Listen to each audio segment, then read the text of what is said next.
the scent of potpourri, films we commit to memory. Crossing the felt ropes, watching from home on my TV, looking at all my eyes can see. They tell me I view obsessively. Hello and welcome to The Obsessive Viewer. We're a weekly podcast that reviews one or two new release titles every episode with an occasional free-for-all segment at the end that we call potpourri. You can find more of our work, including written reviews, full episode show notes, and the complete backlog of our episodes at obsessiveviewer.com. You can also write into the show by emailing me at matt@obsessiveviewer.com. And if you'd like to support us and get access to hundreds of exclusive episodes, you can join our Patreon at patreon.com/obsessiveviewer, where you can get access to content at any of our tier levels on a recurring monthly subscription basis, or you can buy individual collections a la carte in the Patreon shop section.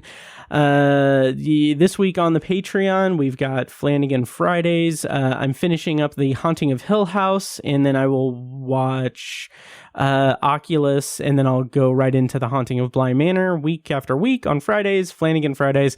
And then also, I mentioned last week that I was going to start doing Shōgun episode reviews, and I'm still going to do that, but I haven't started it yet. I might do that tomorrow, Thursday, but we'll see what happens there. But also, I experimented with live streaming podcast recording, and we're impromptu doing that now.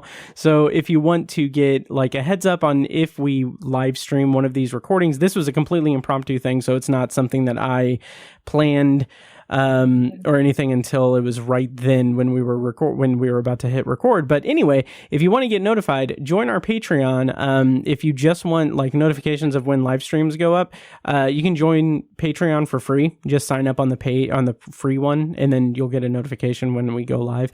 Or if you want to support us and get access to that content, you can sign up for one of the paid tiers. Again, that's at patreon.com/obsessiveviewer. And I'm your host, Matt Hurt, and you can find me on social media, which includes Letterboxd at the username of Obsessive Viewer.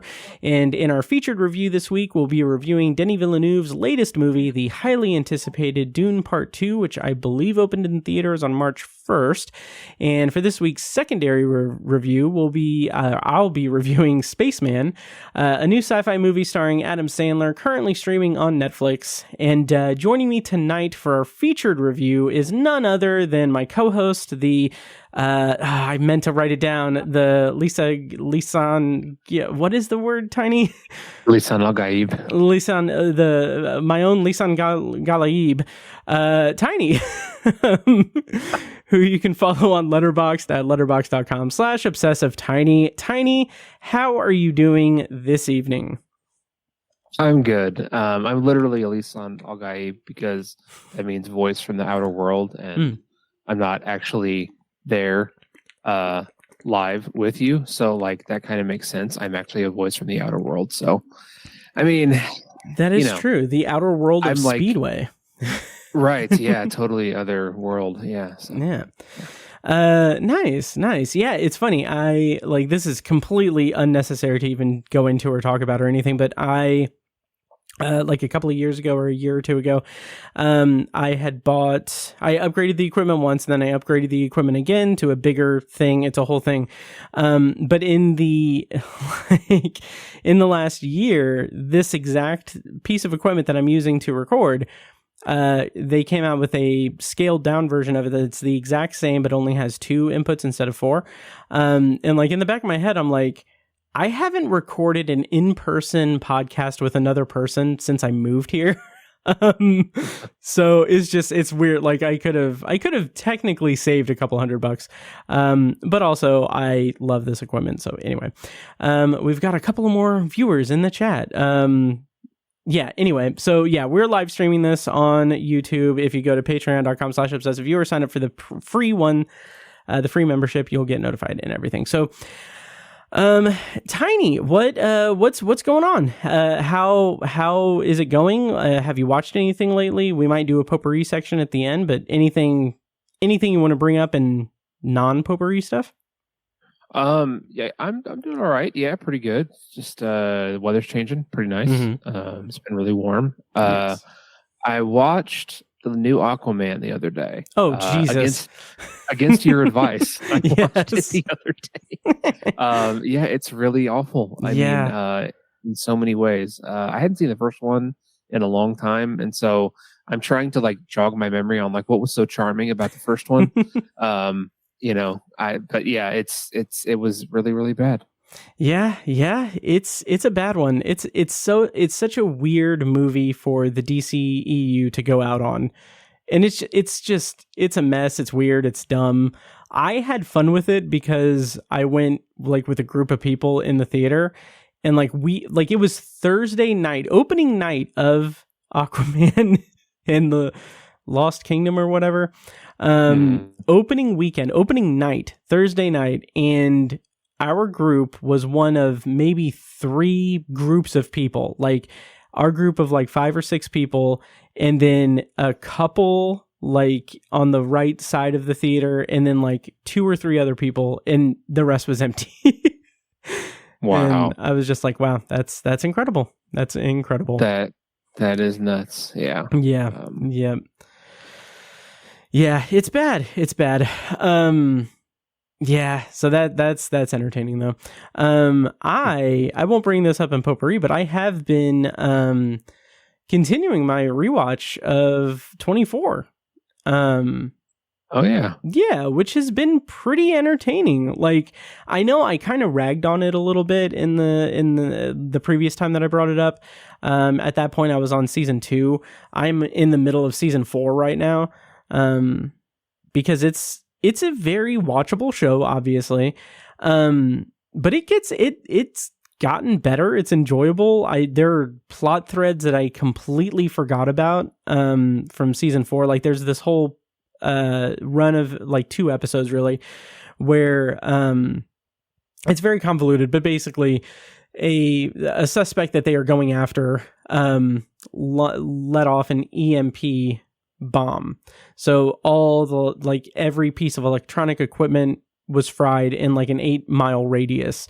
And like that, I remember like when it happened, I remembered it when like we would watch it and when like back in the day, but I just didn't really, this time around, I didn't really, this time around, I recognized that, oh my God, this is like a really interesting thing for them to do, like a complete blackout.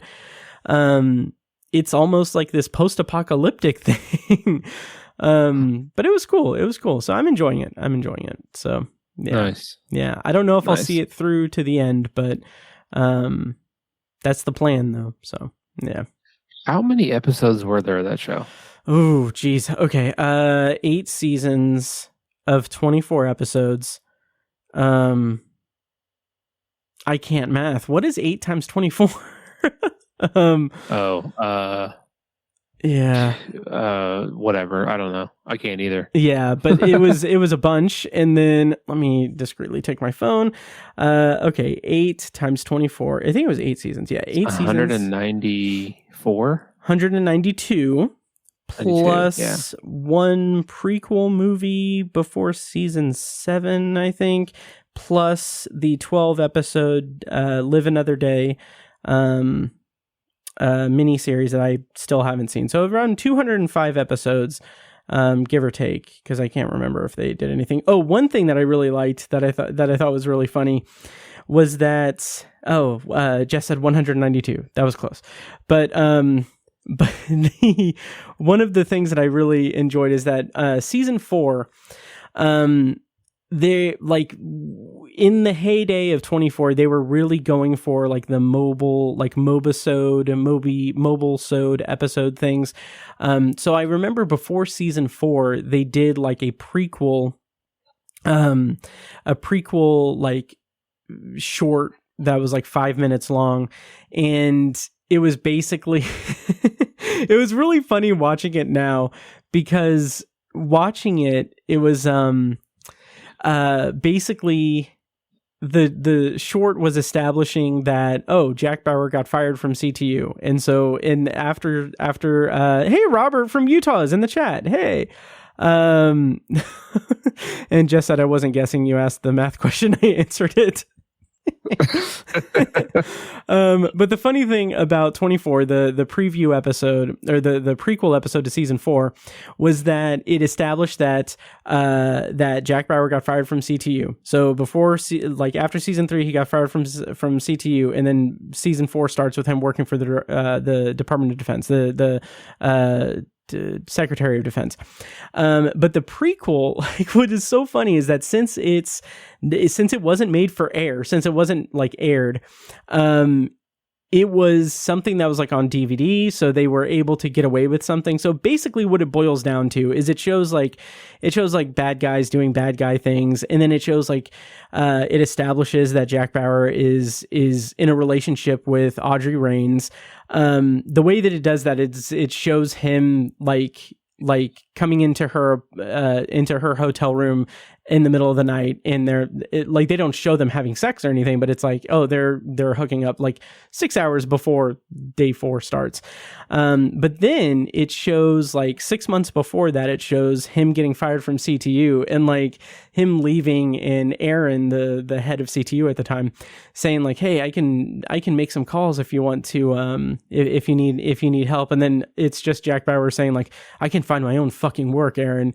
And watching it was funny because it was hey, this prequel is establishing that Jack Bauer got laid before season 4 started, and that he is capable of saying the F word because it's not on TV. But anyway, I'm enjoying it. It's fun. I'm halfway through season 4. It's fun. So anyway, that was what I had in lieu of news and everything, because I didn't put anything in the notes for news or anything. But I will say once again to check out Patreon. I've been doing the Patreon Flighting in Fridays, and I need to get back onto Sci-Fi Saturdays. I'm going to do Shōgun, and then also I'm hoping to do some more Patreon potpourri things, because I got, since it's a video component, I bought this guy, the Criterion box set for Zatoichi, the Blind Swordsman. It is, I told you about this, Tiny, but it was it's a Criterion set of 25 Japanese action movies, all centered around Zatoichi, a blind swordsman. And I'd been looking for this box set for years. And I tried to order it on Amazon 3 years ago. It cost $200, and I tried to order it on Amazon, and the day that I ordered it, it went on back order. So I ended up canceling it because after a week, I was I don't have $200 anymore. I can't justify it. So, and I would rather not have $200 just suddenly, disappear without planning it. So years have passed. I have Criterion channel now, and it's great, and they're all on there. But then Criterion did their flash sale, so they had 50% off all of their in stock stuff. And I saw, Zatoichi, I can buy that for $100. And then I looked in my inbox, and I was wait, I've had discount codes for $10 off, $20 off, et cetera, on Criterion, over the years. And I was I wonder if I can stack them. So I ended up finding 4 or 5 of them, and I ended up getting this $200 box set for $46. So that's amazing. Yes. I'm so happy. So it's it's $46. I did the math. It's $1.81 per movie. That I ended up spending it, but yeah, so I'm very much enjoying that. I've watched 4 of them, and I'm gonna hopefully do Patreon potpourri stuff. Robert in the chat says, really enjoying Shōgun. Tiny, have you watched Shōgun at all? I haven't, no. Dude, it's so good. It's really, yeah. Okay. It's I feel I'm kind of predisposed to liking it because I'm kind I love Seven Samurai, and I'm very much into samurai movies and stuff. And recently I've been replaying Ghost of Tsushima. I got Zatoichi, the box set. I've watched a bunch of samurai stuff. So Shōgun, when it came up, I was like, oh, this is right up my alley. So I've watched, since I don't want to watch anything further until I record each like episode review, I've watched the first episode like 3 times. Wow. And it's like once was in the background, and like that in that version, that viewing, I watched it on Hulu. They have the English dub, but I watched it with subtitles the first 2 times. But yeah, it's really good. It's really good. I'm looking forward to digging more into it. And yeah, I just said I am in my samurai era, and I agree. So Shogun's really good. Tiny, I recommend it. It is on Hulu. It's like that FX on Hulu thing.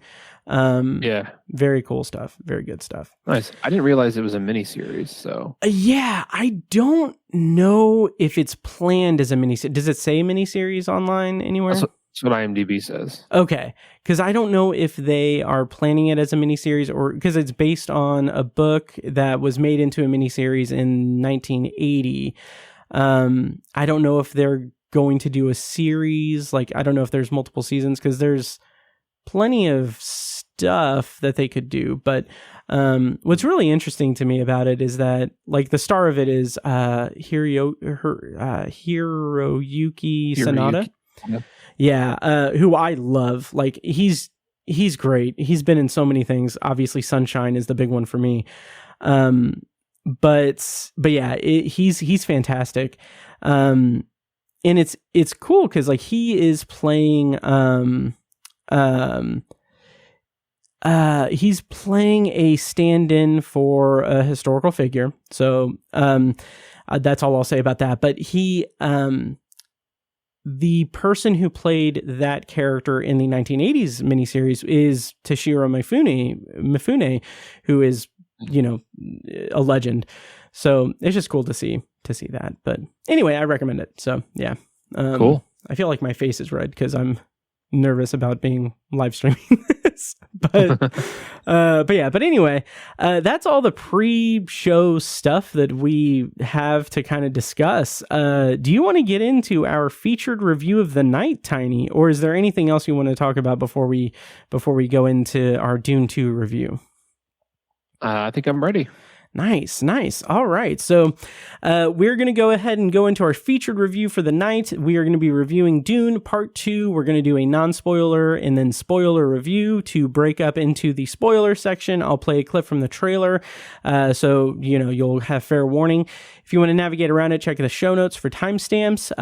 Those are available at obsessiveviewer.com/OV418. So yeah, to bring us into our featured review, our non-spoiler review for Dune Part 2, I will go ahead and read the plot summary, courtesy of IMDb.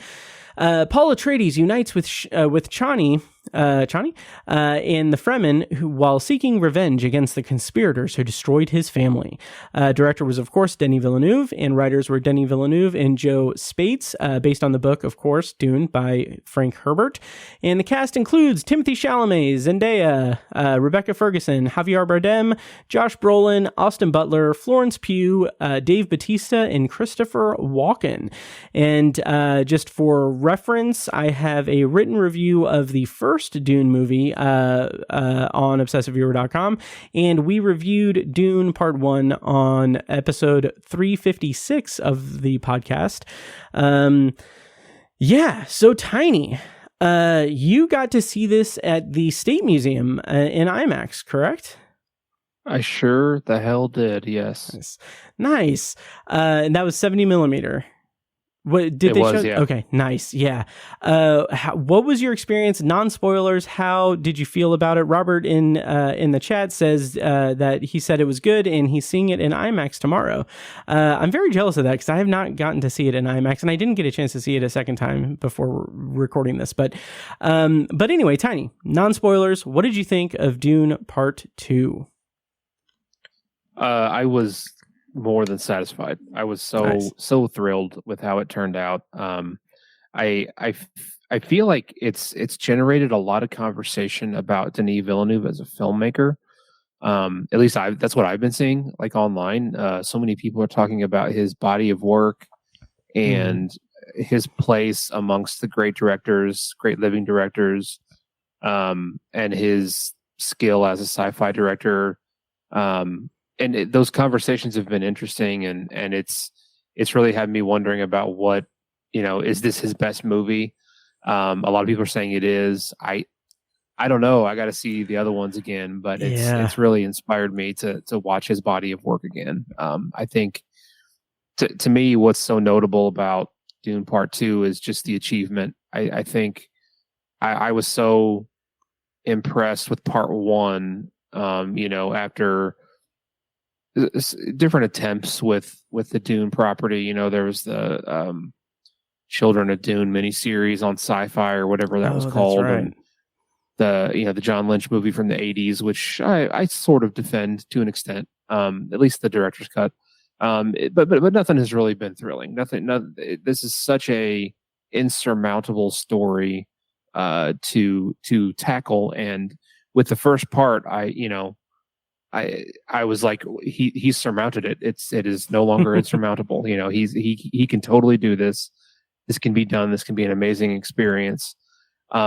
And I was expecting for Part 2 to just meet that kind of par for the course, or I guess just continue to meet that expectation. But he blew it out of the water because I think he upped the scale in every way.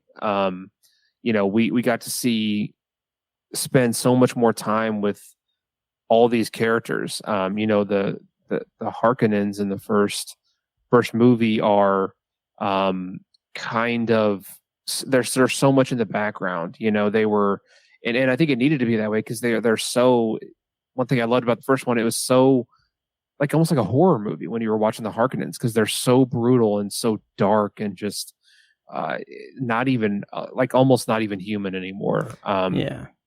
And I love that. I thought that was so intimidating. There's some of the best villains I've ever seen, the Harkonnens, and he did not shy away from them in this movie. That we spend a lot of time with the Harkonnens, and it's like, maybe this is just my experience, but it's like unsettling. It's like physically unsettling. Like it's almost like, okay, we're like, I have to prepare myself. It's like this is a couple minutes we're going to have to spend with these sick bastards here. And some of it was not. I feel like in the first movie there were flashes. We got a couple minute long scenes with the Harkonnens, and then we move on to something else. And this was different, especially when we in Part 2. It's no secret we get to see Feyd-Rautha, played by Austin Butler, on KD Prime, kind of performing for the Harkonnens in this arena, and that's it's in the trailer, so it's not a spoiler. But right, that was a long scene. I mean, it was. That's like a 10-minute, 15-minute scene that we're with these psychopaths, and they're in they're completely they're in their home world. There's no reason for them to not be themselves and be completely horrific and awful people. So yeah, just stuff like that, and we finally get to a more of a taste of the Imperium, and more of the lore. The visions and all that stuff. There's a lot more characters in this. I feel like the first part was mostly very Atreides heavy, and that's fine. Nothing wrong with that. But everything just ramps up in this second part, and I didn't know he could do it. I was so even now. I mean, I had confidence that he could pull it off, but I was like, I could see it being. I could see him not rising to the challenge, but Denis Villeneuve pulled it off. It's absolutely phenomenal. I think it's in the conversation of best sci-fi movies ever made, and it just has me so. I don't know if there's any chatter or official statements from the studio and the actors and Denis Villeneuve. If they're doing a part 3, I assume they are, but it's like, where does it go? That's something we'll talk about later. But like, what? Because this was a departure from, not a departure, but it was they did not just follow the conclusion of the first book. This incorporated other parts of the story, and I thought it was great. Like, again, we'll get into it more, but it was a great decision. I think it worked really well, and I'm curious to see, if there's a third movie, this is a total question mark. Like, where are they going? How far are they going to take this? What characters are going to be involved? I don't know. Like, it's so much. It's really fun. It's fascinating, and I could see the wheels coming off in a third movie, but who knows? I'm very intrigued by the mystery of what's going to happen with the franchise in the future. But for the moment, so thrilled and excited and happy with part 2. Nice. I'm very happy to hear that, and I was blown away by it as well. But to kind of start with your question, Dune Messiah. he has said, like, he wants to make Dune Messiah. I don't think it will be his next movie. I think he has a couple of things in the pipeline before that, but he does plan, or at least intend or hope to make Dune Messiah be the third part, to conclude the trilogy, basically to complete the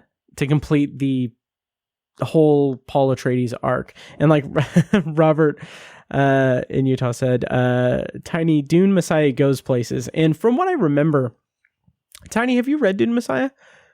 I have, yeah. Okay, nice. I don't remember much about it. I read it back in like 2021, and like it kind of all blends together. But I remember it being very, very peculiar. Like it expands a lot of things, and is, I think that Denis Villeneuve has such a clear handle of this material and this world that I would love to see what he does with Dune Messiah, from what I remember of it.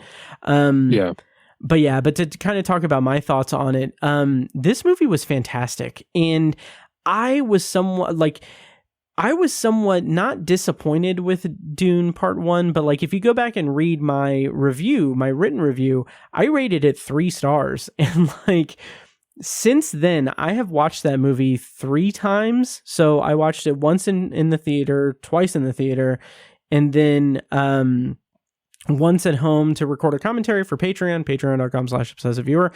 And then I watched it a 4th time. So a 4th time, like the day that I went to the theater to see Dune Part 2. So I watched it at home, and like every successive time that I've watched it, it has grown on me so much. And like to the point where, like, if you go to my Letterboxd and you see the history of my viewing of it, it's like started at 3 stars, went to like 3.5 stars, went to 4 stars, and now it's at 4.5 stars, I think. I love that movie, and specifically because I think that, a lot of people, when they say like, oh, there's a movie, like it's adapted from a book, it's part 1 of 2, it's half a movie or whatever, or it's half the story. I never got that feeling from the first Dune. But I think with it paired with Dune Part 2, the complete story that it tells is so incredibly rich and detailed, and it has so much momentum, so much like narrative momentum, that I think that they complement each other well. And when revisiting the first Dune, I think that there is enough story and enough establishing of Paul Atreides, his whole deal. It's established so incredibly well in Dune Part 1 that Dune Part 2 is the escalation of that. And I feel like there's been a lot of conversations like on like TikTok and stuff where people have misinterpreted the Paul Atreides arc in the Dune anything as like that. Like there are people that are saying like this is the biggest example of a white savior movie ever, and like people like are stitching that comment and being like, that is literally the opposite. Like this is about imperialism and colonialism, and how like Paul Atreides has been like manufactured as this messiah, and as this, like, it has been a planned thing throughout like his life. And it's like, it's not this white savior movie. It's like the complete opposite. It's taking control of like people in order to control like everything. It's a lot of fun to see the comments on TikTok and stuff. But anyway, that is my way in of saying that I loved this movie. From the visual aspects of it, the just scope and scale of it, the way that Denis Villeneuve expands like you said, the lore and just the entire scale of it. There are some issues that I have here and there. Namely, I think that like in terms of creating this, like expanding upon like the Imperium and introducing like the Emperor and Princess Irulan, right? Those felt a little bit lackluster for me. Like I kind of wish that there was a little bit more to them. But that's a minor criticism I have for it, because this movie ruled in the complete scope of it between the two movies is such a vivid arc for like Paul Atreides as a character and the whole Dune world. So I don't know. I really loved it. Yeah. Nice. Yeah. I agree with the whole. I wish the Emperor did have a bigger role, because there's he has a bigger role in the book, obviously, and in the John Lynch movie from the 80s, and that's kind of cool, kind of fun. And it, you have to cut somewhere, I think, and every filmmaker has to make those decisions where if you're adapting something, you got to find things to trim and cut, and I was fine with it. It was I almost wish that the Emperor would have had like just bring out Christopher Walken for one big scene, because like there were a couple, we get him early on where it's kind of like the Princess Irulan, played by Florence Pugh, is more of the royal representative, and more, she has so much more to work with and much more presence in the movie. It's almost like she should have been the forefront, and we don't even see the Emperor. And then, in the climax, we finally get that, I won't go into spoilers, but he finally shows up, and that's what we get. And I think it would have been much more impactful that way. But I can't fault it. I'm not, I think it could have been a cooler way to do it, but I'm not faulting the movie for how he was incorporated. It was just for such a pivotal character and a big actor, legendary actor like Christopher Walken, to have so little to do was just a bit of a bummer. Yeah, I definitely agree with you there. And it feels like it is, I mean, it's a 2 hour and 45 minute movie. Like honestly, he could have probably put some more of the Emperor in the movie, to make it like an even 3 hour movie, and it still wouldn't have lost anything. And I think that, but I don't know. I just feel like part of me wonders if the whole, like if maybe he didn't want to include Christopher Walken that much, because maybe Christopher Walken is like, he's up there in his age, and I don't know. But it's funny because Robert in the chat said that he said, my biggest gripe is how the fuck did they get off the sandworms? Haha. Which is funny because I keep seeing a headline where Denis Villeneuve says like, oh, he has a great idea. Like the headline is literally something like, Denis Villeneuve like knows how they get off the sandworms, and he can't wait to show it. I'm like, there's got to be a better way to say that. Yeah, I thought I had the screenshot, but I guess I don't. But just like I don't know. I just yeah, like my thought was, oh yeah, Dune Messiah is going to be really weird. but yeah, so yeah, but I just thought that was funny. There was a really funny, I don't know if you saw the TikTok of the guy in like the Fremen suit, like a guy like in real life that made like a sandworm that he could slide around on. It's like, that's great. Also, that's a fan right there. That's commitment. Yeah, I can't go that hard. Yeah, that's pretty good. Yeah. Oh yeah. But yeah, so I do think that there was a little bit more that could have been done with the Imperium and with the Emperor, but there's so much there's so much plot and there's so much to be kind of conveyed in this movie that I think anything else would have been cluttered. Like there are two characters that he had to cut entirely out. Like Tim Blake Nelson had a role in the movie and his role got completely cut out. And I can't remember the actor's name, but the guy that plays the Mentat guy, Tilfer or something. He was going to be in the movie too, but they had to cut him out of the movie too. Okay. Yeah, and unfortunately, Denis Villeneuve said that those scenes are not going to be. They're not going to exist anywhere.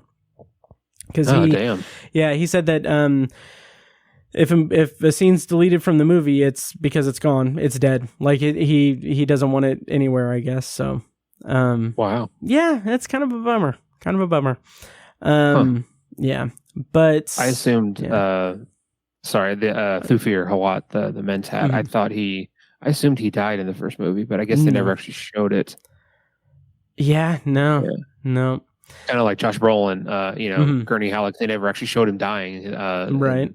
I mean, I knew he came back, but yeah. I wasn't sure if he was going to be in it or not. Thufir Hawat, the Mentat, I wasn't sure. Yeah, and it's crazy about Gurney. What the funny thing, I guess that when they had like in IMAX, like the special like sneak preview Dune Part 2 clip and everything in IMAX, they had the clip that they showed was Josh Brolin coming back. Like Gurney Halleck, and I'm like, wow, that's okay. That's a choice to have it there. Which I mean, I guess is somewhat of a spoiler, but I don't know.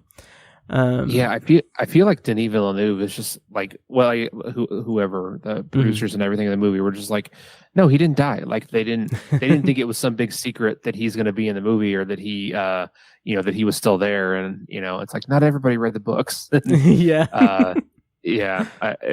I don't have a problem with it, but it was just kind of funny their attitude towards it. So yeah, and a brief tangent, but I saw a tweet that was something. It was like it was a retweet of a tweet saying like, oh yeah, Dune Part 2 made X number of dollars in the box office. It's a huge hit. And then like the quote like retweet was something to the effect of, now Hollywood is going to scramble for and start coming out with all of these weird off the wall sci-fi properties. And I'm like, Mike Flanagan, start making calls. Dark Tower, let's get it going. If only. Oh yeah. But let's talk about performances and visual effects too as well. How did you feel about Timothée Chalamet as Paul Atreides? How did his performance in this movie compare to his performance in the first one? How did you feel about this half of the Paul Atreides arc as performed by Timothée Chalamet? Again, just super thrilled. I didn't have a super strong opinion of Timothée Chalamet before this weekend, or before Dune Part 2. Well, that's not entirely true. So I had seen him in several things, Little Women, Beautiful Boy, Interstellar, and like I liked him. I was like, oh yeah, I think he's probably a pretty good actor, but I just wasn't excited about him necessarily. And then I saw, just for no reason, I recently watched Call Me by Your Name for the first time. Oh, for the first time. Interesting. I had just never seen it, never watched it. Ashamedly, I had never seen it. And I watched it, and the movie is terrific. Really good movie. And he is phenomenal in it. And I was like, okay, this guy's got some serious game. Like I'm really, I really looking forward to anything he does now in the future. And I liked him in Part 1, but I think the intent of the character, or the intent of Denis Villeneuve in the first part, is he's a kid. This is an unsure teenager who needs to look like an unsure teenager, and he fit that role totally, and that's what that's what came across the screen in part one. And that made sense, and I appreciated it. But again, I wasn't like blown away by Timothée Chalamet. Mm-hmm. And then in this movie, he starts dropping some spice and starts speaking some Fremen, and like the character totally changes. And again, it fits the narrative, it fits the story. He gains all this confidence and becomes an entirely different character. And I was so impressed with the arc of the character, the way that he was written, and the performance from Timothée Chalamet, because he totally becomes this presence. I was so impressed with that. One thing I kept noticing was I kind of like how in this movie it's very common when you have a bunch of characters who are like in uniform, or they have typically it's like soldiers, right? You've got your main character needs to have something to set them apart. So it's like you throw an extra stripe on their uniform, so like in the heat of the action, you can see who the person is, right? Yeah. I don't know if I'm describing that well, but they were just like bucket in this movie. They didn't, because like there's a point where they're like riding the sandworms, and it's like multiple sandworms, multiple characters, and it's like you genuinely do not know which one is Timothée Chalamet, which one's Zendaya. Like you can't really tell. I mean, and I'm like, kudos, because that's realistic. But one thing that I think really set Timothée Chalamet apart is he has this very noticeable gait when he walks. He has a very he has like these long strides, and he's very like heel toe when he walks. Like I can't even describe it, but like there are several times throughout the movie where he has his still suit completely covering his face, and like if he was standing still, you'd have no idea who it was, right? But then they show him walking, and it's like, okay, that's Paul Atreides, because he just has this very distinct gait. And I really liked that. And that gait, I don't think was anywhere near as present in the first movie.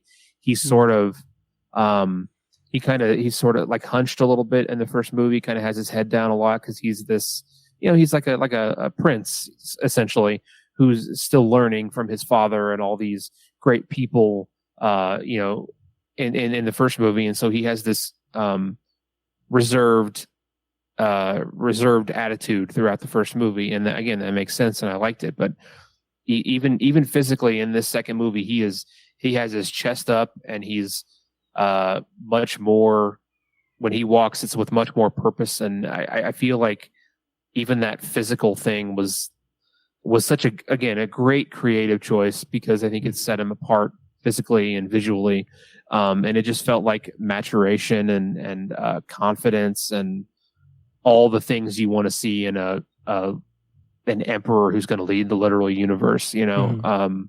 Such a cool transformation, and I think it made sense. It fit the story, and it was just really fun to watch. And I was so impressed with Timothée Chalamet. I loved the way he speaks. I mean, he did not shy away from employing the Fremen language in the second movie, and he speaks it with confidence. Like that's one of the reasons why I'm really glad I watched Call Me by Your Name, because he speaks like 3 different languages in that movie. Oh yeah, that's right. And he learned like French and Italian, I think, for that movie, or he already spoke it. Maybe I can't remember, but he speaks them very well. He is he's fluent in both languages in that movie. And again, he did not struggle or hesitate at all with the fictitious Fremen language in this movie. And I love the way he, again, confidently spoke that language at all. He was oozing confidence, at least by the third act in this movie, and it was so fun to watch. Loved it. Sorry, that was a tangent. Oh, no, that's great. And I was going to make the stupid joke that, so I'm so glad that you got a chance to watch Call Me by Your Name. In fact, that's just peachy, Tiny. Damn it. But Robert in the chat said he said, shout out to Wonka. Timothée Chalamet is good in that too. I haven't seen Wonka. I've heard terrible things. I know Robert's a fan.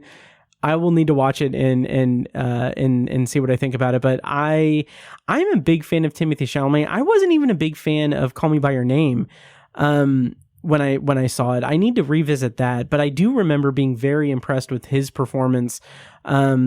especially like, I mean, like the most iconic part of that is the ending. Like, Peach jokes aside, like that end scene where he is just crying and looking into the fire and it's just a static shot on him. Like that is a level of emotional connection to that character that is just astounding. Absolutely astounding. So I remember being impressed with that, even though I wasn't necessarily crazy about the movie itself.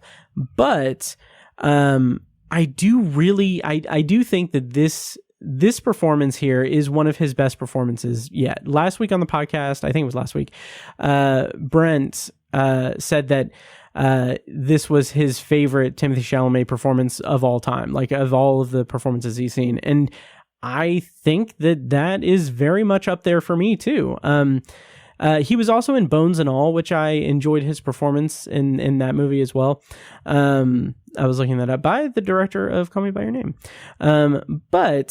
Yeah, so I think Timothée Chalamet does a phenomenal performance. Like you said, it is a great just confidence that he has in this movie, which I think is in a very interesting contrast to the first movie.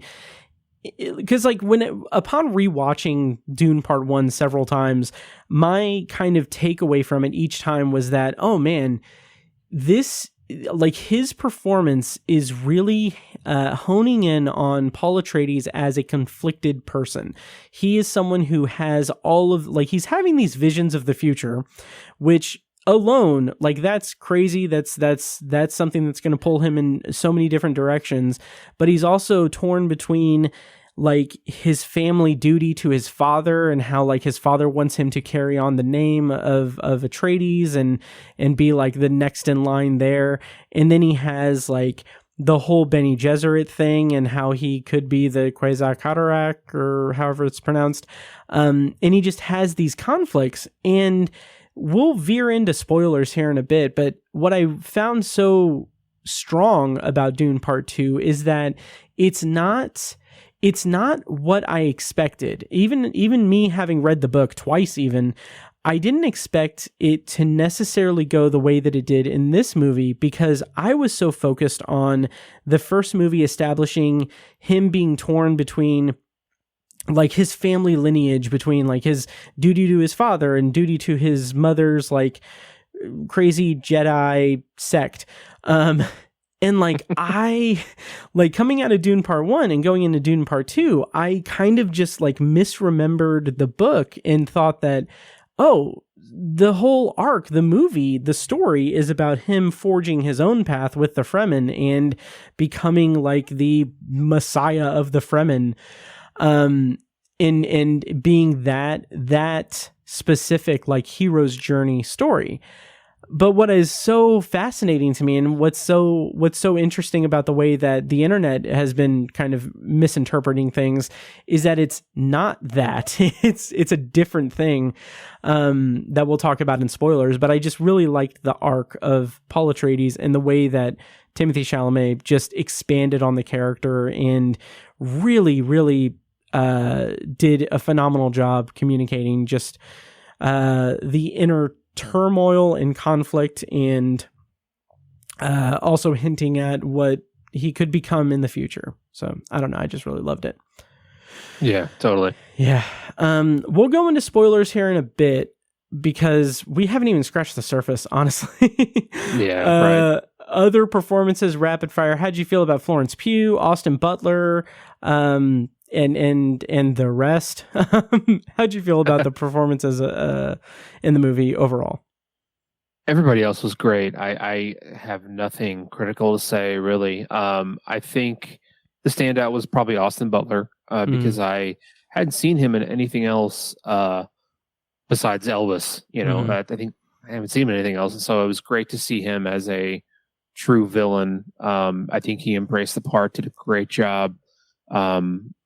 He was menacing, scary, intimidating, all the good things. He is got to be. I wonder if anyone's after him for just voice work, because he has such a interesting voice. And like even when you see him in interviews and stuff, it's like his voice doesn't match his body almost. he's a very interesting voice, and he Mhm. employs an interesting voice work with as Fade Routha as well. I appreciated that. Rebecca Ferguson as well. She was maybe the second standout to me. I've been a fan of hers for a while. She is super talented, and she had some tough work here to I think some of the stuff she's doing in this movie is a little bit toying with the line of being over the top. I can mention it more in spoilers. I don't want to spoil anything, but just some of the stuff could be very, very could be over the top, and she towed that line really well and wasn't over the top, wasn't distracting or crazy or anything like that. Even though in this movie, her character is kind of going crazy a little bit. Like, I think that's what the character called for. It can be interpreted that way. I like the ambiguity of her character, and the way that Rebecca Ferguson played that was top notch. The way it was written and the way she played it were fantastic. Really enjoyed Zendaya. I was very unsure of Zendaya for a long time. Like, when I saw her, I didn't really love her as MJ in the Spider-Man movies. I don't think she had a lot to work with either. I don't know. I think the writing was maybe not there for that role in those movies, but interesting. I wasn't thrilled. Those are probably her biggest roles, and I wasn't thrilled with her as an actor. But then I saw Euphoria, and I was like, okay, she's got game. Right. And I think this might be some of her best work yet. And this, I love again the way the character was written makes so much sense, and was a great arc for the character, and she played it fantastically. I love her choices in the role. We get a lot more Javier Bardem in this movie than we did in the first one. It feels like a bit of a departure from the first movie, because he's very antagonistic in the first movie, which I loved. And the small doses that we got Stilgar, he was great in the first movie, and I loved that. And we get so much more of him here, and he has this kind of fanatic thing about him that I didn't love it. I didn't hate it either. And it's not Javier Bardem's acting that I didn't like. It was just the kind of the direction they chose to go with the character. I don't dislike it, but I feel like it was just a bit off note. I think it could have been a little more. And I'm trying to remember the image of Stilgar from the book, and I don't really have a clear picture of how, because he's like, Stilgar's kind of jokey in this movie, and he's kind of he provides some comic relief, and that was fine. It was funny, and I really liked that part. But it just wasn't necessarily what I had in my mind as a picture of Stilgar. But he was great. I did a good job. Yeah, I totally get that. I'll have more to say about that in spoilers. I do think that there's a purpose behind making Stilgar be, I mean, he's kind of one note in the movie to an extent. Right. And there's a specific purpose to that, but I do think that it is maybe a little bit of a weakness in the script to have him be kind of representative of an entire sect of Fremen, instead of having it be, more depicted across like a big group of Fremen, if that makes sense. I'll talk more about that in spoilers. Right. Florence Pugh, I feel like she didn't have a ton to work with. Not that it was written poorly, but she just didn't have a ton of presence in the movie. She's introduced here. She has a bigger role later on in the story. I understand that. So, but she was good. I love the casting. I mean, she's great in other things. I know she'll be great in this eventually. Kind of like a lot of the characters from part one. We're being introduced to them, and the real meat shows up in the sequel and the later story. So I feel like that's what was going on with Florence Pugh and Princess Irulan. So I feel like I like the direction they took Rabin, the Beast Rabin, in this Dave Bautista's character. Just kind of the failing fool sort of role made such sense, and it was a great direction to take the character. And seeing Dave Bautista fall into it was great, and work with that I really liked his role as well. So I think that's pretty much everybody. Baron Harkonnen, he almost took a back seat to Fade Routha in this. Yeah, totally. Because he was, he wasn't in on the action as much. I feel like he's obviously pulling the strings. And I appreciated his role. He's still menacing and scary and disgusting and all the things he's supposed to be. But the Harkonnens got ramped up so much. We spent so much time on Gady Prime. We got a lot of experience and exposure to the Harkonnens. But Stellan Skarsgård is never bad. So that's it. Everybody else was great too. I don't want to keep going and stretch it out. I'll co-sign pretty much everything you said, and expand more about it in spoilers. Final thing before spoilers, visual effects, like the depiction of it, the sandworms, like how did you feel about the scope of it in comparison to Dune Part 1? I liked it a lot more because, in Dune Part 1, everything's introductory, and I feel like the sandworms were so. We got a lot less of them, which is fine, but they were more teased in the first one than anything. Yeah, that's a good way to put it. Yeah, they were more of a tease. And again, he, as I said earlier, Denis Villeneuve ramped it up to the nth degree. And this, there's like sandworms all over the place, and we get to see. It's no secret we get to see. Paul Atreides ride a sandworm in this, and there's people riding sandworms all over the place in this this movie, and I'm all for it. They're used in war, like in the book and everything, and I love the design. I remember in the first movie, I appreciated the way they designed the sandworms, because I think it's kind of it's a bit of a challenge to make it more than just a cylinder of worms. Are boring, right? They're just it's just a cylinder of flesh, right? There's but they ramp it up with their teeth and everything, and I think they did a great job with the initial design, and they put it on full display in this movie. It looked really good. Yeah, totally agree. Let's go into spoilers for Dune Part 2. Because we could talk non-spoilers for hours. So we're going to go into spoilers for Dune Part 2. Overall thoughts before we go into spoilers. I rated it 4.5 stars. I loved it. I don't know if viewing it again will raise or decrease or keep that the same, but I was very, very satisfied with this. I don't think it's better than Blade Runner 2049. I will say that. Okay. I can't consciously think like, it's up there, but it's just, in terms of Denis Villeneuve sci-fi movies, I mean, Blade Runner 2049 is a masterpiece in my opinion. Nice. And Dune Part 2 is not far behind. So 4.5 stars from me.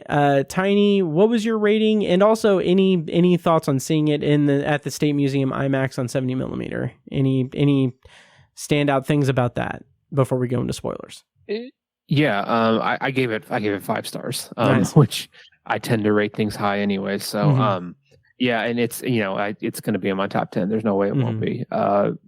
Absolutely thrilled and adored the movie.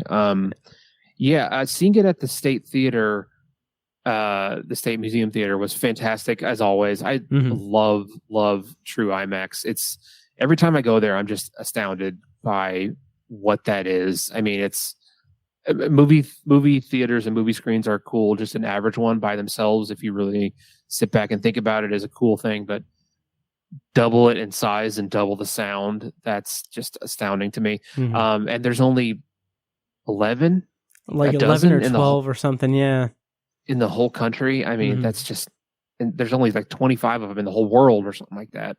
And we have one here, which just it blows my mind still. So that was all great. They started a little late because parking was a shit show. Oh, really? It took me like 10 minutes to park. Because I think the 3 o'clock showing or the 3:30 showing was getting out, and people were trying to leave. While it was a mess. And so they started at like 7:18 is when they finally rolled the movie, which I didn't have a problem with because I didn't want anybody to miss anything. Oh, no.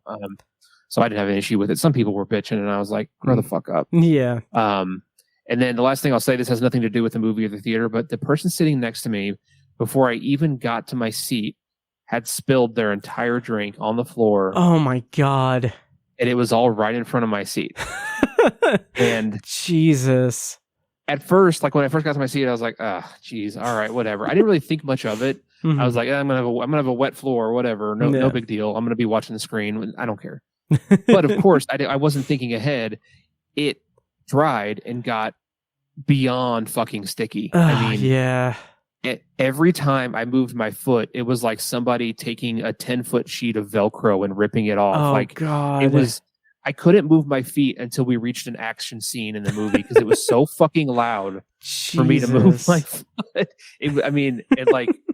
I could not believe how sticky it was. I had to come home and wash my shoes the next day. So, I mean, it happens. I wasn't really mad about it, but I was like, well, this is great, you know? But yeah, the State Museum Theater, that true IMAX theater is just amazing. Like incomparable. If you're a movie fan and you've never seen a true IMAX, like it's worth the 3, 4, 5 hour drive to the nearest one. Yeah. To go see a movie, and it's especially something like this. Go to the Indiana State Museum if you're from out of town. Tiny will like set you up in his house, so you have a place to sleep and everything. So yeah. For a big enough Patreon donation, I might do that. There you go. Nice. Check out patreon.com. I remember Robert's he once he said that if I ever go to Sundance, I can crash on his couch, and I've never forgotten that, and I will hold him to that. That's funny. Yeah. Even if I do a virtual Sundance thing, I'll fly out to Utah and like crash on his couch and watch the stuff on like a laptop. It's so dumb. It's funny. Yeah. So, those are our non-spoiler thoughts on Dune Part 2. 4.5 out of 5 stars from me, 5 stars from Tiny. We're going to go into spoilers for Dune Part 2. I'm going to play a clip from the trailer. If you want to navigate away from spoilers, check the show notes for timestamps. And yeah, here we go. Clip from the trailer for Dune Part 2, and then we'll go into spoilers for the movie. My allegiance is to you. Do you believe me? This is a form of power that our world has not yet seen. The ultimate power.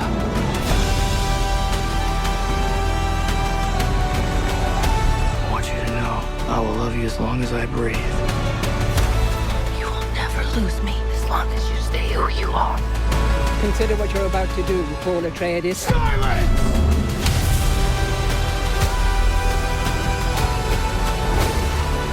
Prophecy is how they enslave us!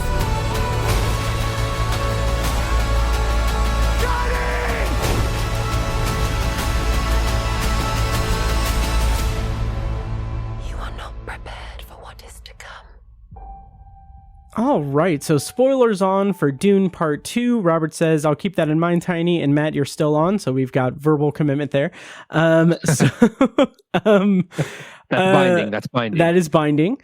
But yeah, the first thing, this is a dumb joke that I want to say. The movie's 2 hours and 46 minutes long. I got a large Pib Extra, and drank it throughout the movie. So by the end of the movie, I had to pee so bad. And I had to chuckle to myself, and this is such a dumb joke, but like, I didn't say this literally, but like, as I'm at the urinal, like I wanted to like turn to the people like in the urinals next to me, like the whole row, and just be like, water of life, am I right? And so I've been thinking about that for like a week now, but anyway, let's talk about the water of life and Lady Jessica, Reverend Mother Jessica. Let's talk about that, because we didn't talk about that in the non-spoiler section, obviously. How did you feel about the way that stuff was represented in the movie? And this might be kind of moving ahead a little bit, but was the Harkonnen connection to Lady Jessica and Paul Atreides, was that in the book? Do you remember? Yeah, it is. It was. Okay. I don't think it's in the first book. Okay. But it is canon. Yeah. Gotcha. Yeah, we're in spoilers, but Mhm.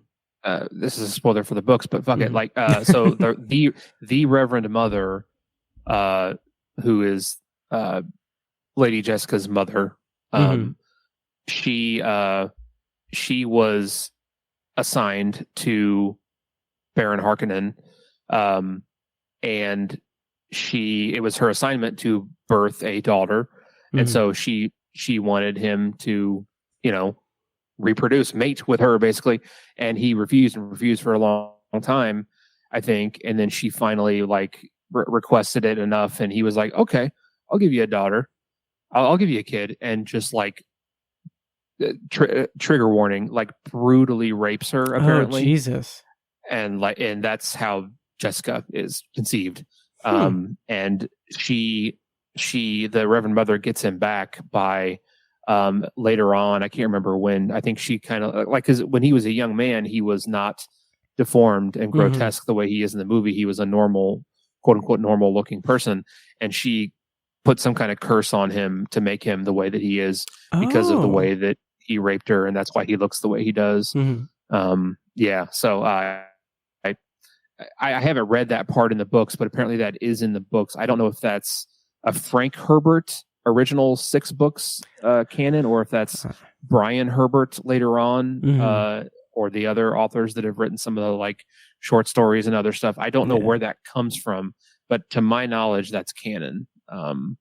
So yeah, they actually are related.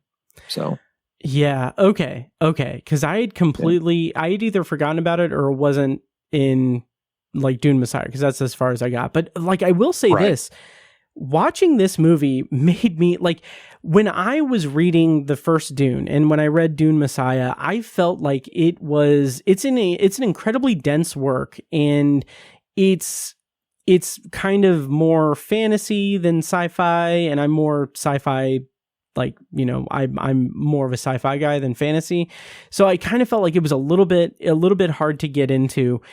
But watching this and having it compared to, the first one and kind of, it makes me really want to revisit it and just dive in. So maybe I will eventually, but I was just blown away by it. But so sorry to mean to cut you off, but you're good. I was done. I didn't fully answer your question, but do you remember in the book, the water of life doesn't exist, right? That was made up for the movie. I kind of want to say, I can't say for certain. I really can't say for certain. I almost want to say that it was spice that caused her and the baby to be all super smart, baby genius, in the womb, I want to say it was spice, but not the water of life thing. That might be something that was made up for the movie, which I don't mind. I think that's interesting world building for sure. Yeah. So the reason I asked is because I couldn't remember either, but I was so sure that Lady Jessica and Paul don't take a weird thing. They take spice. It's like a concentrated huge dose of spice for their journey, or when she becomes the Reverend Mother of the Fremen. It's like a hyper concentrated big dose of spice, and they basically trip balls. And that's their journey that they go through to become who they are. And so I thought the water of life thing was cool. It looks cool. The whole they have a baby, a baby worm essentially, and that was cool and everything. But I don't have an issue with it, but I think creatively for the story it doesn't make sense, because the worms are, they call them makers, the Shai Hulud, they're called makers, and they're essentially they're damn near gods to the Fremen. Yeah. And so you mean to tell me that they take worms and kill them? They basically drown them. Yeah. To get their essence to have this religious ceremony. It doesn't. I'm not saying it's completely bullshit or that it's I hate it. I'm not saying that. I'm just saying that it kind of doesn't make sense for them to kind of kill a god. Yeah, it doesn't really track. Yeah, it doesn't necessarily track. That's a good way to put it, Yeah. and it sort of devalues spice a little bit. Mm-hmm. Like, okay, if you have this water of life stuff, why is spice in such high regard? Or maybe the water of life stuff is even more valuable, or you could do, who knows what could happen? Because that's where like the universe revolves around spice, because it's, it turns people into these incredible human beings and stuff like that. The mentats and the gilding people and whatnot, and it's not even really mentioned in the movies. Yeah, it's used for interstellar space travel too, so it's pretty potent shit. Right. Yeah. But it's not. It's a confusion, and I don't mean to go off on a tangent here, but the spice is not a fuel. It's not a fuel that's used. It's a drug that the gilding people take, and it makes them so heightened in their senses that they can use it to chart a path through space and sort of time. It's almost like a form of mind time travel, apparently, that the gilding people can do. I don't know, but that's a confusion. I think some people have been confused by that. They think that spice is like the fuel that they put in their ships. Oh yeah, to travel, but it's not. It's actually just what the navigators use to basically trip balls, and they live in like a constant state of hallucination, if you want to call it that, to do that. But yeah, I didn't mean to go off on a tangent, but that was. Oh, you're fine. Yeah. So, anyways, I also wish that it was a little bit. I wish the spice element of it was a little bit more fleshed out. Right.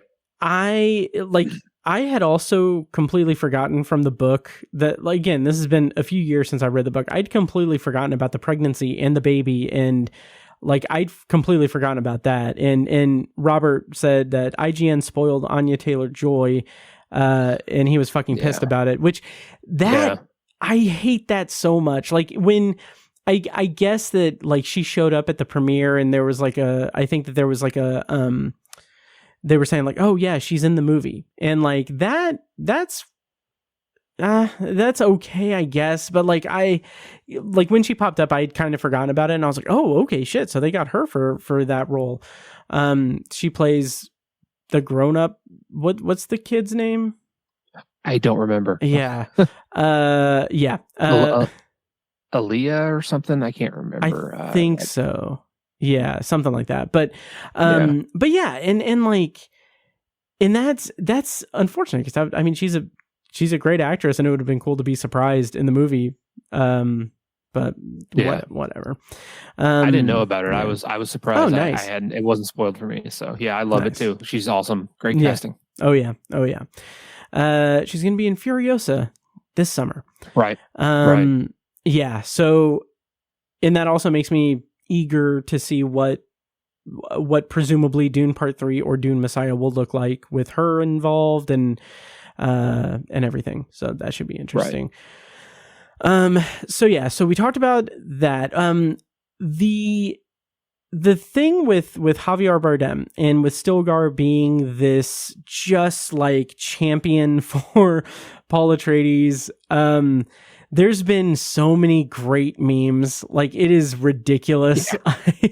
I love it. I think totally. I shared with you the one where Paul is doing like the finger trick, like the thumb thing. Yeah. There's another one where it shows Paul like showing him a card, and he's like, oh, Lisan Giab or whatever it is. That's great. But also, I think that's such a compelling part of the movie, and it is a little bit of a disappointment that it is just kind of not necessarily localized entirely to Stilgar, but like he is the representative of the what's the word I'm looking for? Like the radicalized Fremen, or the Fremen who are fundamentalists. That's a word. The fundamentalists, and the fanatics within the Fremen, and like the movie's so concentrated on his reactions, and it's like that is supposed to be indicative of a large sect of Fremen, which is great. That's fine. But I think that there's a little bit that gets a little bit lost there, because the big point of the movie, like arguably the entire point of Paul Atreides as a character is that he is someone who has been like genetically engineered, and like the things have been put in place by the Bene Gesserit to create this messianic presence within the Fremen like society, so that he can fill that role, so that he can take control of the Fremen and then thereby take control of the spice and take control of the universe and everything. And what's so compelling to me about the movie is that the movie is showcasing Paul like he's been conflicted about that kind of trajectory for his life. He has been conflicted by that and confused by the visions of seeing people like murdering like millions and millions and millions of people in his name in this holy war. And he's been so conflicted about that, and he has been so sure that he doesn't want that. And then the movie shows him just buying into his own legend, really. And I think it would have been a little bit better if it wasn't just Stilgar that was saying like that. I mean, there is plenty of like other characters like getting on board with it and everything, but I think the repetition of Stilgar being the one to kind of be his like hype man was a little bit. It felt like a little bit of a shortcut where it didn't need to be. But I do think that the story itself and the arc itself still was successfully completed and successfully told. So it's not too big of a criticism, but I do think it was a little bit like, okay, we get it. Like we get it. He's all for Muad'Dib. Like it's fine. Like let's move on. Yeah. Right. Yeah, and it felt a little out of place because the movie's so serious, and there's all this, there's this whole Imperium, and there's people are dying, and it's houses falling, and all this serious stuff, and there's this guy like joking or like funnily chatting in the corner with his buddies, like, oh, the Lisan al-Gaib doesn't believe he's the Lisan al-Gaib. He's a humble Lisan al-Gaib, and it's just like, yeah, it's funny, and I totally laughed at it, and it was great for that, but it just felt a little out of place, or maybe a little too off tone for the rest of the movie. That it just kind of hit you in the face, and it just felt a little goofy, I guess. Yeah. Oh, totally. But fun. Yeah. Oh, yeah. And you do kind of need a little bit of lightness in the movie. For sure. Yeah. So, Lady Jessica and her rise into the Reverend Mother or whatever within the movie. Like, how did you feel about that?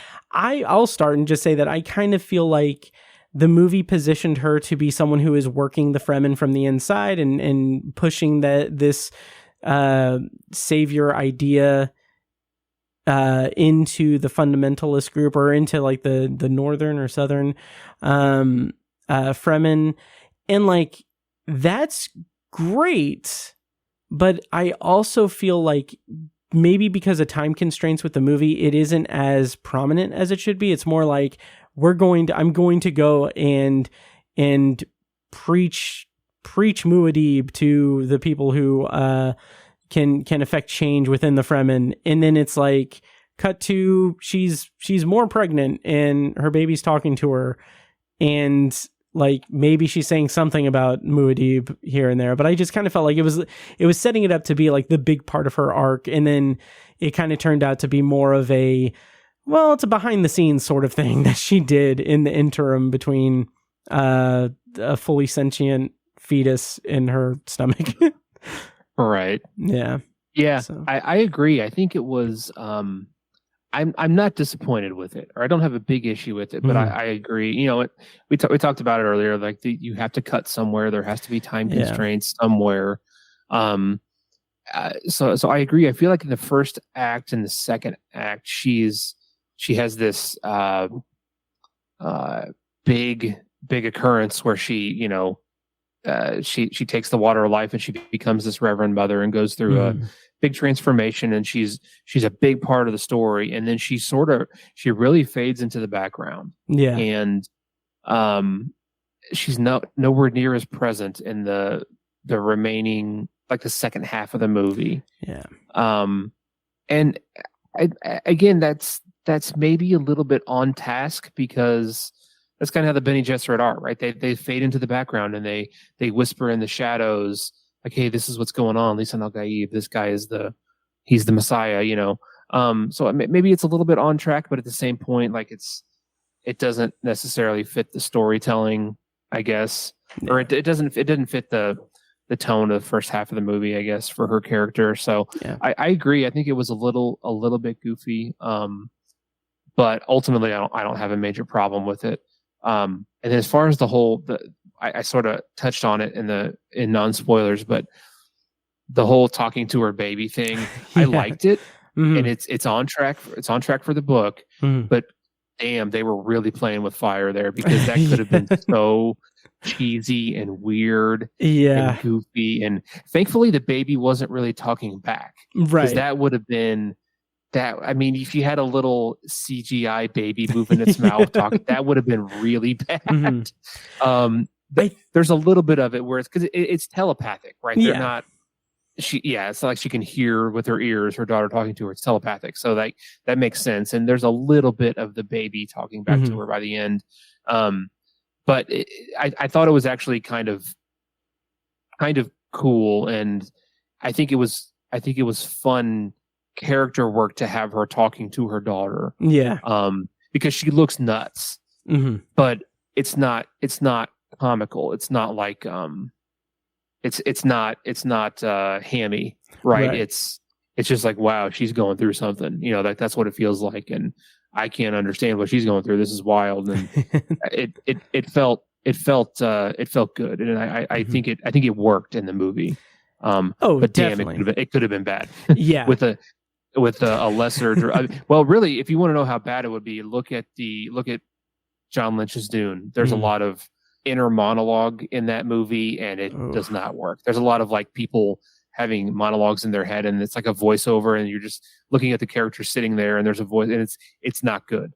That's what this movie could have been, and thankfully it wasn't. So one of the things that I think is so I'm torn between it being indicative of Denis Villeneuve knowing what he's doing with this, and it being a thing of him being kind of cocky with this, because what I found so interesting is like the introductory scene of the fetus clearly evokes images of 2001: A Space Odyssey and the Star Child. Yes. Like it is, it is clearly an homage to that. And I'm like, man, okay, he knows what audience he's trying to capture. He knows what he's going for in terms of the tone of this. Like it's communicating to us that like we're going to get a little bit trippy in this. We're going to get a little bit crazy.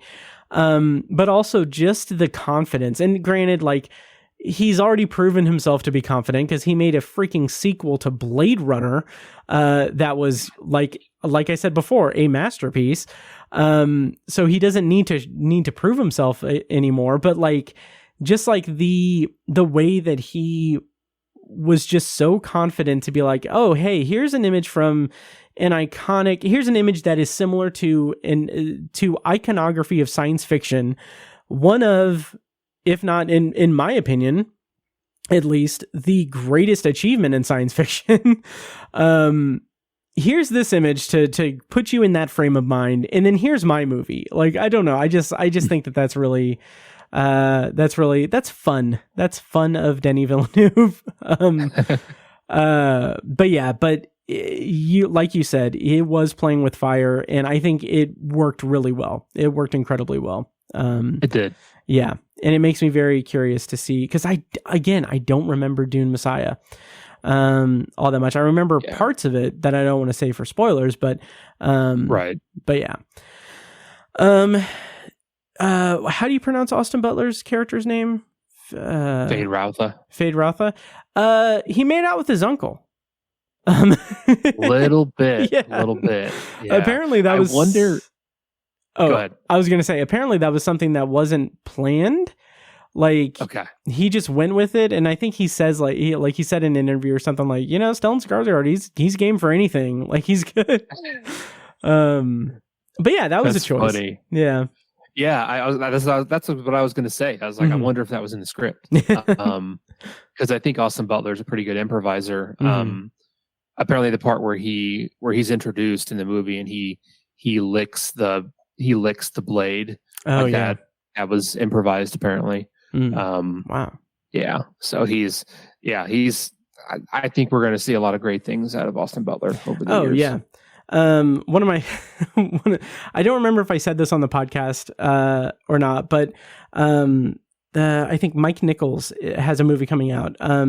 He's in it, and like I remember seeing the trailer. It's like a biker gang, and like I was trying to see what the name of the biker gang was, like on their jackets and everything, because I was like, I bet the name of it's going to be like Outlaws or like Venom Snakes or whatever the name of the biker gang is, and like Austin Butler is prominent in it. It looks good, and I just laughed in the theater because when the title came up, I was not expecting what the title was, and the title was just The Bike Riders. Yeah, I know. Like, that is so great. horrible title. Yeah, but I don't know. We'll see. I like Mike Nichols. But Great yeah, cast, too. yeah. So yeah, Austin Butler I think did a great job. I was a little bit worried because I don't know. I don't want to get too critical about it. That's what we do here. Welcome to the Obsessive Viewer. But on one hand, I'd forgotten about him from the book. I just forgot that character existed.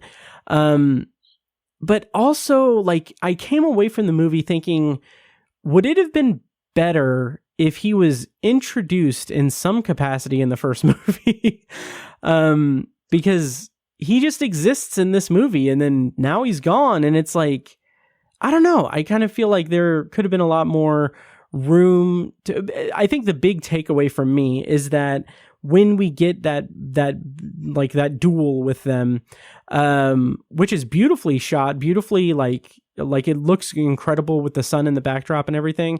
It looks great, but I kind of feel like it would have had a lot more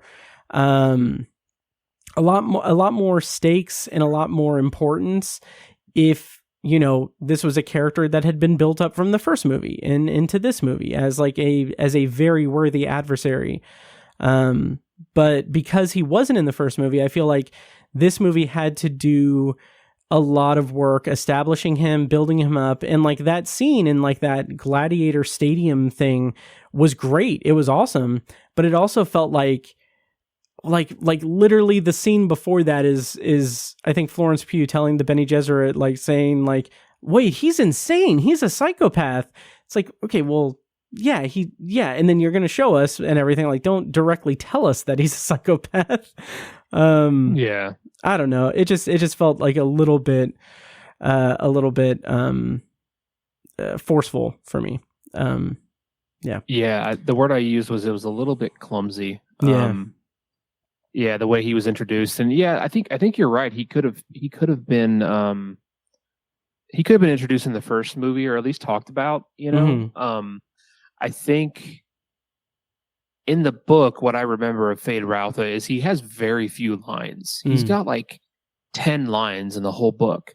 Wow. He's mostly talked about, like he's very stoic and doesn't say a lot.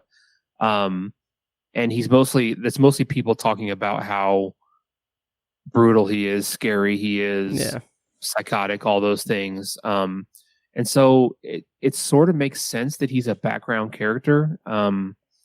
I guess at least that's on point for the character. He's a little less that in this movie. He says a lot more, has lines, and he's a very present character. So I don't know. Maybe I'm misremembering, but yeah, I didn't have an issue with that, and I like the way it was captured. Yeah, I get what you're saying though. I think Yeah, maybe could have been done differently.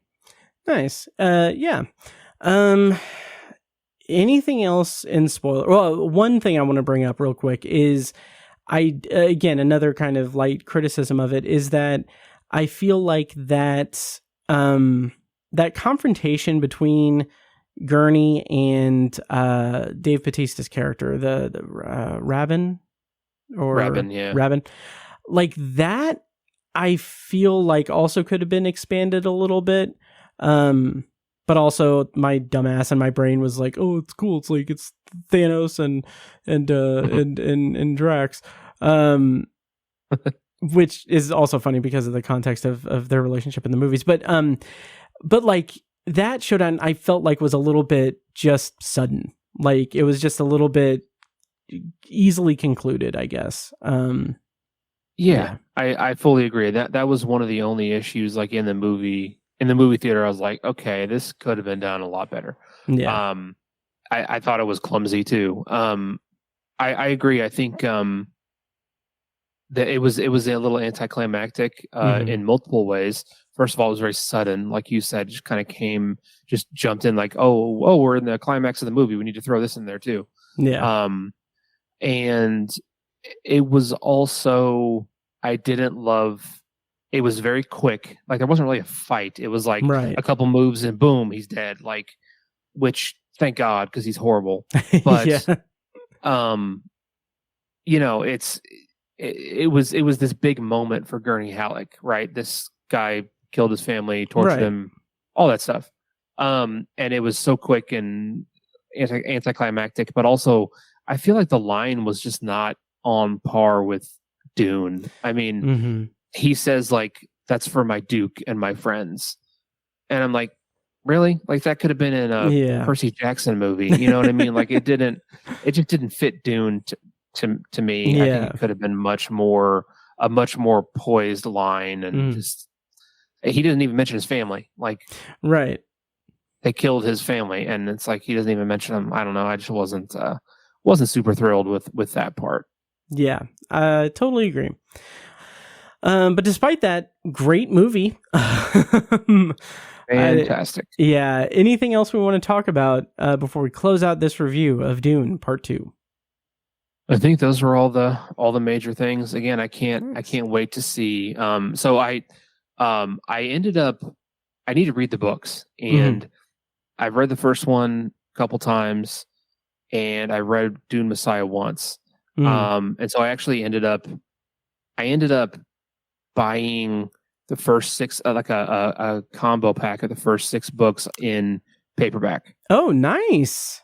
Yeah, and I'm going to sit down and read them because typically when I read a book now, I'm driving for work and I've got like an hour and a half drive, and I'll throw on a book and listen to it, and that's fine, but it's not always the best environment for absorbing a book, especially such a densely packed like mythology. Yeah, right. And Dune is not all about like characters interacting and having back and forth lines. It's a lot of posturing and description, and it's very political. It's not really an action book. No. Much like the first movie isn't really an action movie per se. It's like a political thriller. Which is why which is why I kind of hate the audiobook on Audible, because it's a cast recorded, like it's not verbatim the text, it's like a performance, and I don't know, that it rubbed me the wrong way when I tried to listen to the audiobook. Okay, I kind of liked it. I think that's kind of cool when they do that. That's just me though. But yeah, I'm so curious to see a third movie. Me too. I like that the first movie was on par with the book. It followed it pretty closely. And this one, there's some departures, there's some changes, and it's incorporating stuff from future books, and expanding some things, and some stuff doesn't happen that happened in the first book. That's great, and I thought they were all good creative choices. And I think what Denis Villeneuve chooses to do in a third movie is really up in the air. I mean, it could be anything, and I love that, because there's so many things I knew that were going to happen in this movie. Right? I was expecting to see this character, this person was going to die, this person was going to ascend, all that stuff. I knew that was going to happen, and that was fine. I didn't have an issue with that, but I'm just saying, for the next movie, I don't know what character is going to be in it. I don't know what's going to happen, and that's pretty fun. Oh, absolutely. You know, as a person who's familiar with the books, that's really fun. So yeah. Totally. Yeah, again, I loved it. I will say that this must have been immediately after he saw it, but Mike texted me, like, he texted me on Thursday at 11:49 p.m. So it must have been immediately after he got out of his screening. He said, without a Scream or a Spider-Man or a Star Wars in 2024, I'm predicting Dune Part 2 will be the OV consensus movie of the year in the Year in Review episode next January. And I'm like, honestly, I agree that is very, very likely. Not only is that very, very likely, but I think it's incredible that it's March. And like that, it's March, and that is like almost a sure thing. That's insane to me. Right. Yeah. And it was supposed to come out last year. Yeah. Oh, so yeah. It could have not lost in the shuffle of our top 10s, but right. You know, there were so many good movies last year that, you know, it might have been low on our lists or whatever. And yeah, that's a good point. Yeah. Oh, absolutely. So that is our review of Dune Part 2. Yeah, so now we're going to, I'm going to bid adieu to Tiny and go into the secondary review of Spaceman, which is on Netflix. But before I do that, Tiny, any parting thoughts for the podcast? Anything you want to say or comment about before we call it an evening on this section of the podcast? Thanks for tuning in. If you have a hot take, I'm curious what other people thought of the movie too, especially people who didn't read the books or whatever. It's you know, a pretty wide audience, and I'd be curious to see what other people think too. So yeah, good chat. Awesome movie. Oh yeah, absolutely. And yeah, always a pleasure. Before I go into the secondary review, just want to remind you guys that you can check out patreon.com/obsessiveviewer. Also, if you don't mind, if you haven't already, go to Apple Podcasts, Audible, or is Stitcher still a thing? What's the other? Oh, Spotify. And, you know, rate and review the podcast, and subscribe and everything so you don't miss an episode. So, having said that, we're going to go into my solo secondary review of the evening, talking about Spaceman. I'm going to play a little jingle here, and then we'll go into my review of Spaceman. They tell me I view obsessively. You wish to know if I am real. I am like you, an explorer. Your loneliness intrigued me. Why are you here? I might be of help. I wish to assist you in your emotional distress. I don't need your help.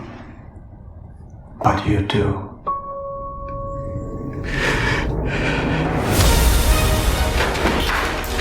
go where I go, and I go where you go, right, Spaceman?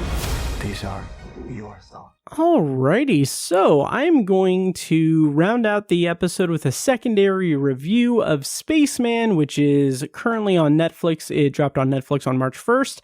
The plot summary, courtesy of IMDb, is half a year into his solo mission on the edge of the solar system, an astronaut concerned with the state of his life back on Earth is helped by an ancient creature he discovers in the bowels of his ship.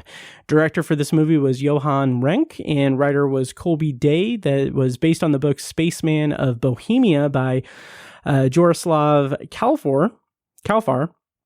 And the cast includes Adam Sandler, Carey Mulligan, Paul Dano, Kunal Nair, and Isabella Rossellini. And I'm going to do a non-spoiler review, which is why you heard the clip from the trailer just now. And it's going to be brief because I don't really know that I have a lot to say about this movie.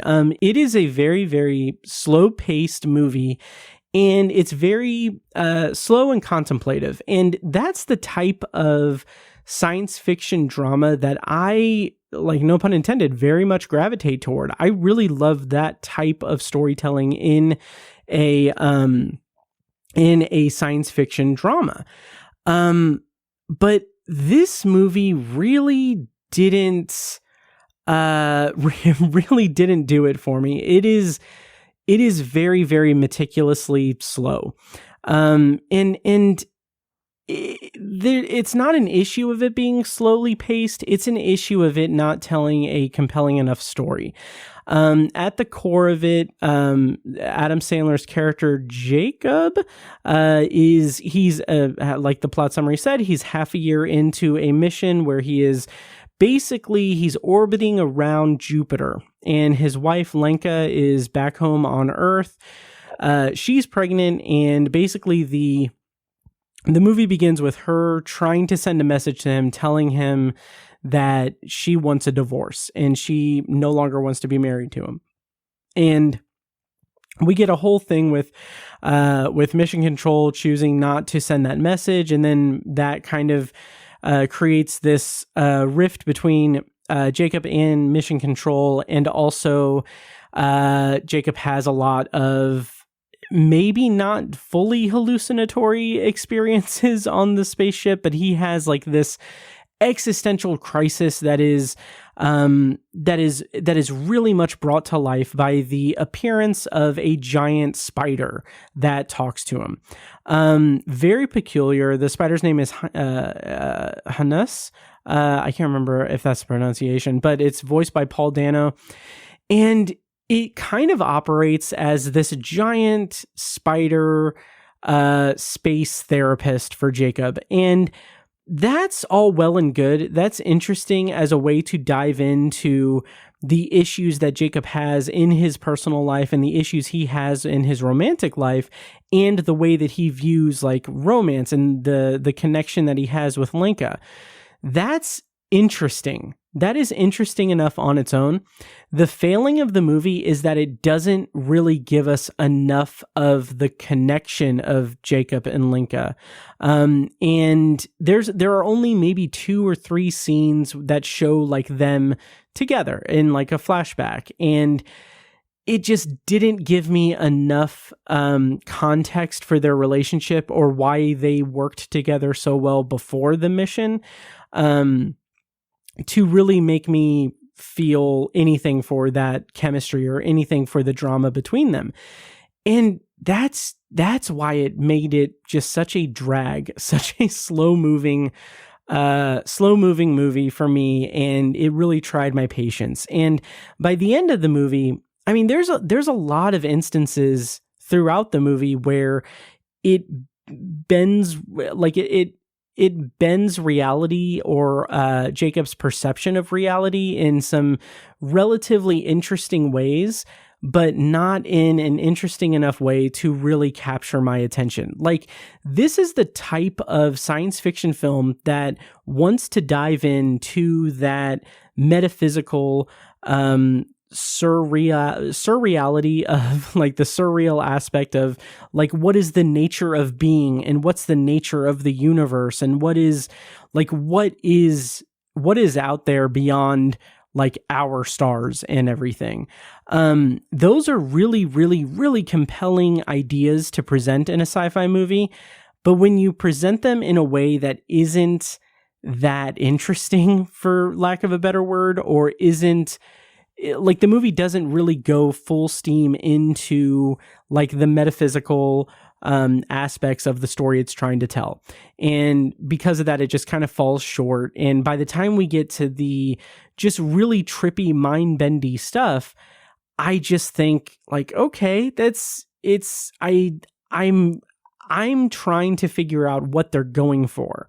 And that's never a position I want to be in when we get into like these mind-bending situations, because I want to be invested in the story. I want to be invested in what's being told to me.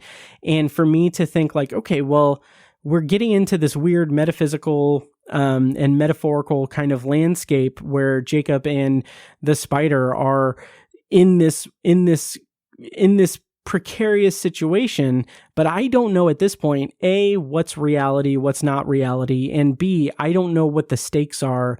And I also don't know what it's trying to communicate to us about the relationship between Jacob and Lenka. And because of that, I was a little bit frustrated. I was a little bit frustrated and a little bit annoyed. And it felt like this was a movie that could have built toward a very satisfying, meditative and metaphysical ending, but it just fell so short because the road to get there was almost completely disengaging, and it didn't capture my attention. It really reminded me a bit of the movie Solaris, the original Tarkovsky movie Solaris, in a lot of ways because of that kind of precarious situation and alien entities and fractured reality, I guess would be the word I would think of. It reminded me of that, and that movie has such a big stature associated to it. And this just feels like it was trying to go for something like that, but didn't have the tools to really dive into what would make something like that work in this kind of metaphysical sci-fi landscape. So that is about all I have to say about Spaceman. I will say just briefly, I do think that Adam Sandler did a fine enough job in this role. His performance is pretty understated, and pretty much his performance is very much understated and not very heightened by any stretch. And it's the type of role that could very much exist and thrive in a meditative science fiction role, in a meditative science fiction film and story. But because the script didn't really tangle with the metaphysical and metaphorical and inner conflict of Jacob in a satisfying way, it didn't really give Adam Sandler enough room to really grab on to the emotional side of that understated performance. So even though he does give a very solid performance in this movie, ultimately it comes down to script issues and the script not really being there for him to really sink his teeth into a very strong dramatic performance, which we all know he's capable of giving. So it's a fault of the movie on a script level and directing level to not get that performance out of him. But he does a fine enough job with what he's given. I just wish the movie was better. So of the two Spaceman movies that we had this week, I definitely prefer Dune Part 2 over Spaceman. Once again, Spaceman is streaming on Netflix if you're curious. I don't really recommend it. I rated it 2 stars on Letterboxd. You might get more out of it. So I mean, check it out if you're interested in it and let me know what you thought. Once again, you can email me, matt@obsessiveviewer.com. And once again, if you if you don't mind rating and reviewing us on Apple Podcasts, Audible, Spotify, and any other platform, subscribe to us on whatever app you use, so you never miss an episode. And also, I'll throw this out there because I meant to say it last week, but didn't get around to it. But if you have like a movie podcast and you want to connect with me and maybe, I don't know, if you're into this show and want to maybe do like guest appearances or what have you, send me an email, matt@obsessiveviewer.com. matt@obsessiveviewer.com, and you know, we'll talk. But in the meantime, not going to do a potpourri section as previously stated. So next week on the podcast, in episode 419, I will be reviewing. I believe we're going to do Imaginary, which is coming out in theaters this week. And the secondary review might be You'll Never Find Me, which hits Shudder in a couple of weeks, but that might be the week after next that we'll do a secondary review. I don't know. So it's up in the air for the secondary review, but the featured review next week on Obsessive Viewer will be Imaginary, which hits theaters this week. Yeah. So that's it for this week's episode of Obsessive Viewer. Thank you guys so much for listening. Thank you to everyone and anyone who joined the live stream. I might do more stuff like that and actually plan ahead so that people know when to join and everything. But that was a lot of fun. Thank you, Robert, for all of the interaction there. That was a blast. And yeah, so once again, next week, Imaginary, I'm going to start playing myself out. Once again, check out Patreon, patreon.com/obsessiveviewer. Join at any of the tier levels and get access to exclusive content, or just join the free level and get notified when we do a live stream like that, and get access to the live stream. So anyway, that's it. Thank you guys so much for listening, and I'll see you next week. And now, enjoy this short clip from our Patreon exclusive feed. For this and more exclusive content, join our Patreon at patreon.com/obsessiveviewer. They're even more susceptible to haunting and being scared and being frightened and being threatened by haunting forces, because the family dynamic is so broken and dysfunctional that strength, that 1, 2, 3, 4, 5, 6, 7 strength is not present when they're together. And I think that is just exquisite. I think that is incredibly well done, especially since the episode is them all leading them back to Hill House. Thank you for listening to the Obsessive Viewer podcast. This episode was produced and edited by me, Matt Hurt. If you have feedback, thoughts on our reviews, or just want to connect, you can email me at matt@obsessiveviewer.com. For more information on all of our shows, including a full archive of our episodes and show notes, plus plenty of written reviews, visit obsessiveviewer.com. If you enjoyed the show, please give us a follow on social media and subscribe to us on your podcast app of choice so you never miss an episode. Also, consider rating and reviewing the show on Apple Podcasts, Spotify, and Audible to help increase our visibility and help grow our community. If you want to support the show and help keep us going while getting early access to new episodes as well as a steady stream of exclusive content, you can join our Patreon at patreon.com/obsessiveviewer. Our theme song is A Little Mad Sometimes by As Good As It Gets. For more of their music, check them out on Spotify and at asgoodasitgetsmusic.com. Thank you so much for listening, and we'll see you in the next episode.